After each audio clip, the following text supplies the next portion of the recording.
Salut tout le monde et bienvenue sur la chaîne de Flob. Je suis content de vous retrouver aujourd'hui pour une nouvelle review avec un produit qui arrive d'Espagne que je vous ai présenté au mois de juin en preview.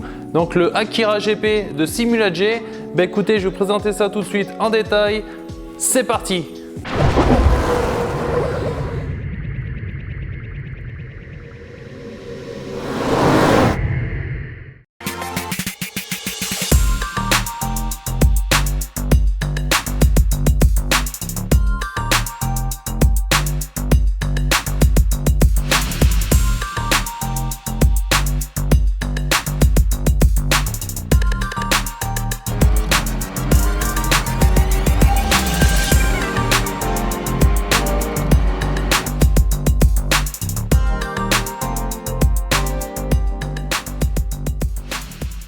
Il sera livré dans une mallette en plastique avec des cornières en alu, donc moi je trouve ça très bien. C'est vrai que quand on achète des volants à ce prix, d'avoir un bon emballage, c'est très bien, ça fait professionnel. Donc à l'intérieur du package, on va retrouver une housse Akira GP, donc Simula-G. Normalement le volant est livré à l'intérieur de la housse, donc là je ne l'ai pas remis. Un câble USB spirale d'une longueur de 1 mètre. Et Simula-G donc offre avec la roue un t-shirt Akira GP, voilà, très joli, avec le Simula-G en dessous, donc vraiment très joli. Demande la taille avant l'envoi du colis, c'est très bien.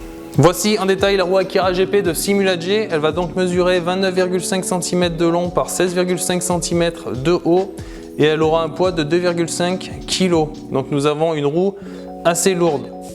Elle sera de fabrication aluminium usiné, recouvert de vraies fibres de carbone. Donc il y a beaucoup de détails sur ce volant, un énorme travail effectué par Simula-G, beaucoup de détails, c'est très beau. Ensuite on va avoir 12 boutons poussoirs NKK MB 2011, donc des boutons de haute qualité et des capsules réalisées en imprimante 3D par Simula-G avec donc des autocollants sur chaque bouton à l'identique du vrai volant, donc c'est très beau. Ensuite, 6 encodeurs rotatifs, donc de bonne qualité, avec des molettes en aluminium et 4 encodeurs donc avec le petit détail des chiffres allant de 1 à 12 pour la position de l'encodeur, donc c'est très beau.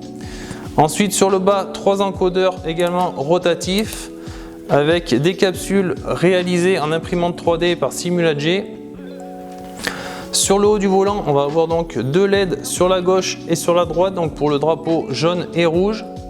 Et ensuite 3 LED sur le côté gauche de l'écran et le côté droit, donc pour le drapeau bleu, jaune et rouge. Ensuite, on va avoir un écran LCD de 4,3 pouces et 15 LED sur le haut pour le RPM ou le KERS pour les 4 premières. Donc ça, on peut le configurer après dans le logiciel. Mais sinon on peut utiliser toutes les LED pour le RPM ou en choisir 4-5 par exemple pour le KERS. Ensuite on va avoir des grippes en Alcantara, donc très jolies, cousues à la main, et honnêtement on a une très bonne prise en main sur cette roue. Moi qui ai pu l'essayer déjà, c'est vraiment très bon. Ensuite on va avoir donc des autocollants sur la face avant, beaucoup d'autocollants. Mais le volant a donc reçu un traitement spécial, donc comme une laque en fait qui va venir couvrir les autocollants, et du coup on n'a pas cet effet d'avoir l'accroche avec l'ongle. Là c'est vraiment très bien, du coup on risque pas d'abîmer les autocollants à long terme, c'est vraiment très bien, ça fait une protection sur les boutons, donc bon point positif là pour Simula-G. Sur le haut on va donc avoir une étiquette factice de la FIA pour reproduire à l'identique celle du vrai. Donc pour la face arrière, on va retrouver un autocollant Simula-G sur le haut avec des palettes en aluminium. Donc pour le passage des vitesses, la palette est réalisée en une seule pièce avec du relief. Moi je trouve ça très joli. Et un traitement donc spécial water transfer pour imiter le carbone. Donc on voit quand même la différence avec la vraie fibre de carbone, hein, c'est pas le même rendu. Mais bon, c'est joli, puis c'est agréable au toucher.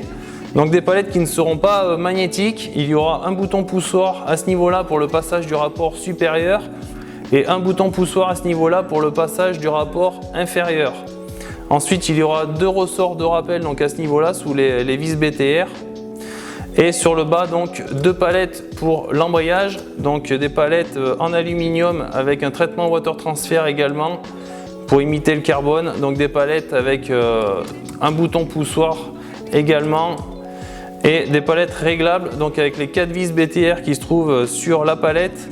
Et nous pourrons également régler le départ de la palette tout simplement avec la vis qui se trouve à ce niveau là. Donc là il suffira de visser pour avoir un départ plus court, donc ça après serait vraiment au goût de chacun. Un moyeu en aluminium, donc là moi j'ai installé le quick release de Tom Concept, hein, je trouve que l'ensemble est vraiment magnifique honnêtement, donc il n'est pas livré avec d'origine bien sûr, mais je trouve que l'ensemble est vraiment très beau. Et sur le bas donc un connecteur pour relier le volant au PC, donc il suffira d'enfoncer et de visser, voilà. Donc un câble spirale d'une longueur de 1 mètre, un câble très court. Donc pour un volant Akira GP de Simula-G, il faudra débourser 1 580 € plus les frais de port. Je vais donc installer le volant sur le Simu et je vous donne mon rendu en jeu. Voici donc comment se présente le logiciel donc de Gaboni et Simula-G, donc un logiciel gratuit fourni avec les volants au moment de l'achat. Donc on va avoir le choix de la langue. Donc là je vais partir en français. Le display, donc là vu que je vais jouer avec l'Akira GP, et ben je vais donc mettre display GS Mega, et pour le F1S il faudra cliquer et mettre le display GS Pro. Donc après on va choisir la simulation. Donc là moi je vais partir sur e-racing. Et le logiciel est donc compatible avec RF1, RF2, les Formule 1 et Assetto Corsa. Ensuite on vérifiera bien que c'est connecté et donc e-racing à l'arrêt puisque je suis dans les menus. Ensuite on va aller dans configuration, donc là on va pouvoir régler en fait pas mal d'options. Donc là moi j'en ai profité pour paramétrer les boutons donc sur la roue. Et beaucoup donc de réglages dans le pitlan, enfin les affichages des données. Donc là moi je pars en km/h, enfin, beaucoup d'options possibles. Ensuite on va partir sur LED. Donc là voilà c'est les 15 LED donc sur le haut là qui sont au-dessus de l'écran qu'on va pouvoir régler. Et donc là moi j'ai tout mis en RPM, mais on aurait pu mettre le Kers exemple sur les 5 premières LED. Mais là donc je suis resté tout en RPM. Donc là après on va voir les 3 LED à la gauche de l'écran. Là les 3 LED à droite de l'écran. Et là donc les 2 LED drapeau rouge et jaune. Donc les 2 LED qui se trouvent en haut à gauche. Et là donc le jaune et l'essence. Donc là c'est les 2 LED qui se trouvent à droite du volant. Donc après il faudra bien penser à appliquer. Ensuite on va aller dans afficheur. Voilà donc là ça c'est l'affichage qu'on va avoir sur donc le screen. Donc là on va avoir plusieurs choix, le preset 1, preset 2, preset 3, etc. Donc on va pouvoir tester sur l'écran, voir si tout fonctionne correctement. Après il faudra bien penser à appliquer. Et par contre ce qui est bien sur ce logiciel, c'est qu'en fait on peut créer son propre affichage sur l'écran. Donc moi je trouve ça vraiment très bien. Finalement on peut mettre en place son écran comme on veut, comme on souhaite, donc ça c'est vraiment très bien. Ensuite on va aller dans hardware. Voilà donc c'est là qu'on va pouvoir régler en fait tous les encodeurs. Donc moi je l'ai déjà fait. Et ensuite donc le test des affichages. Donc là vous voyez les 15 LED du haut, les 3 donc à gauche de l'écran, les 3 à droite et celle qui se trouve sur le haut. Donc il suffira en fait de les cocher.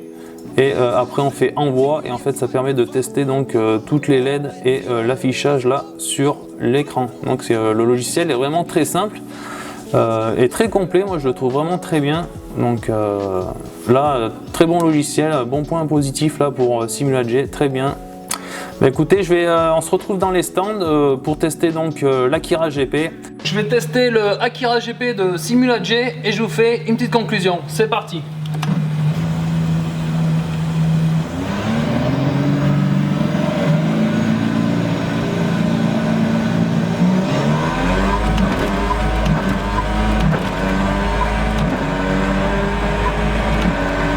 Allez, on est parti pour quelques tours.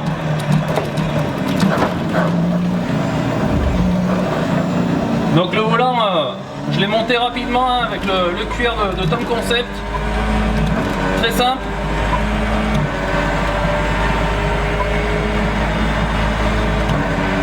Donc là on peut monter sur l'Akira un moyeu en 70 mm ou en 50 mm.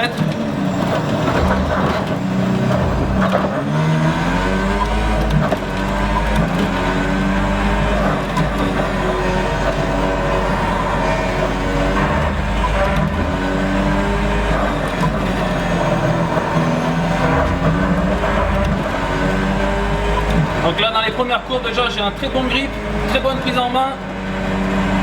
C'est excellent.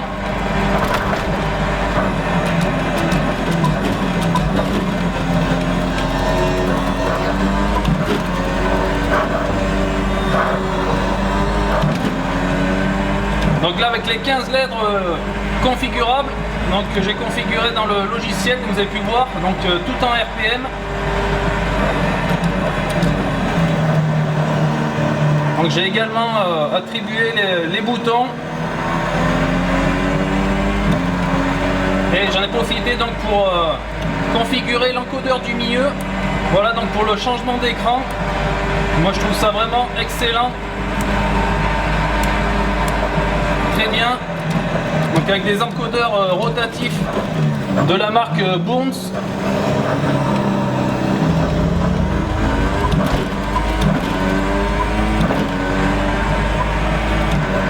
Des capsules réalisées par Simula-J, donc un imprimante 3D.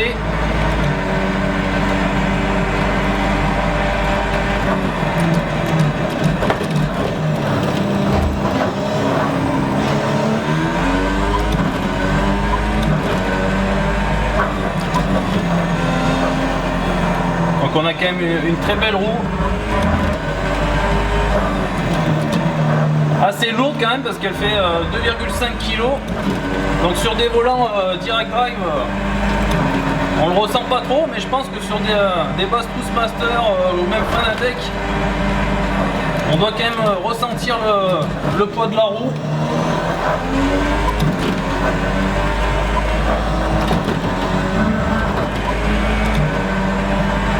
Donc là c'est vrai que non, le changement là je trouve ça vraiment très bien moi, c'est très beau.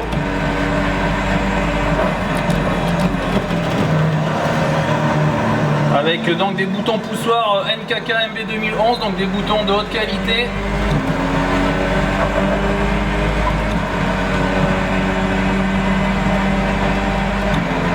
Un contrôleur GS Mega, donc réalisé par Simula-J et Gaboni.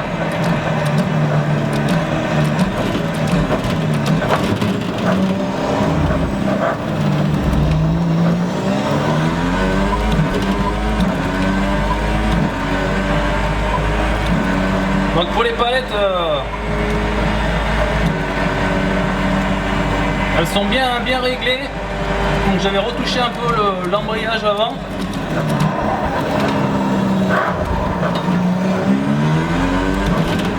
Par contre je trouve que c'est un peu dommage finalement de ne pas avoir des palettes magnétiques. C'est un peu ce qui manque à cette roue. J'aurais préféré avoir des palettes magnétiques. Même si là, les boutons poussoirs fonctionnent très bien.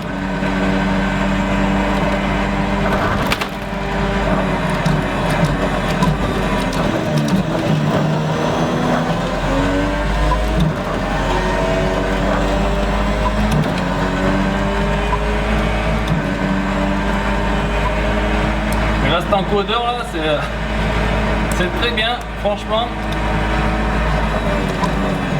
Très haut de gamme. Alors après c'est vrai qu'on a la manette avec le volant. Par contre c'est vrai que je vais trouver un peu dommage qu'il n'y ait pas la mousse dans le volant qui épouse bien la roue, ça aurait été vraiment parfait. Même si on a le petit velours qui enveloppe la roue. C'est vrai que si le volant avait été moulé dans la mousse, dans la mallette, ça aurait été vraiment le top. Alors après on va avoir un câble USB qui va être très court, donc il sera impératif d'avoir une rallonge USB pour pouvoir connecter le volant au PC. Ça aussi je trouve c'est un peu dommage.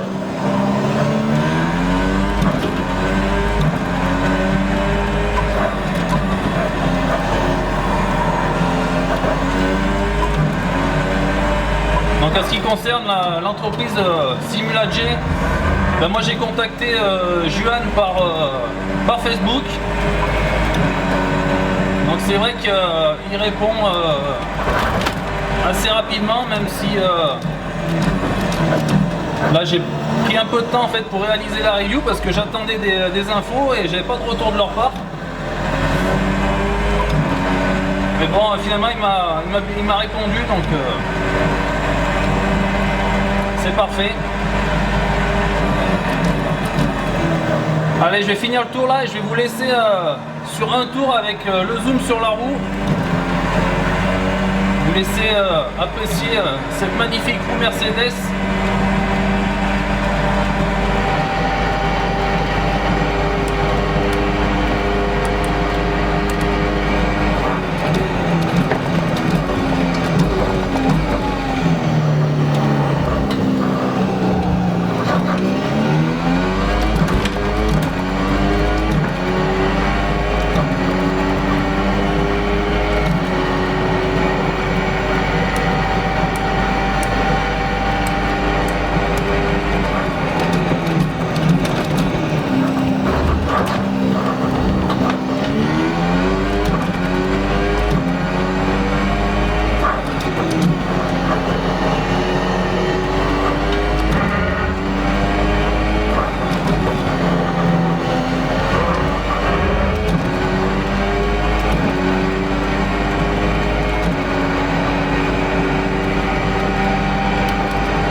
Voilà, ce test est maintenant terminé. Bah, écoutez, honnêtement, on a une très belle roue, c'est très bon, avec un bon grip avec les gants, c'est vraiment excellent. On a une très bonne prise en main. Donc moi, les points positifs que je pourrais donner à cette roue, c'est quand même la qualité d'assemblage, parce qu'on a vraiment quand même une roue avec beaucoup de détails et c'est très bien réalisé. Ensuite, des boutons NKK de haute qualité, un logiciel simple et très complet donc pour le LCD, donc moi je trouve ça très bien. Et les points négatifs pour cette roue, donc, eh ben, ce sera le manque de palette magnétique et un câble USB qui est beaucoup trop court puisqu'il faudra utiliser une rallonge USB pour pouvoir se connecter au PC. N'hésitez pas à liker ma page Facebook, à vous abonner à ma chaîne YouTube, liker, commenter et moi je vous donne rendez-vous pour une prochaine review. Salut!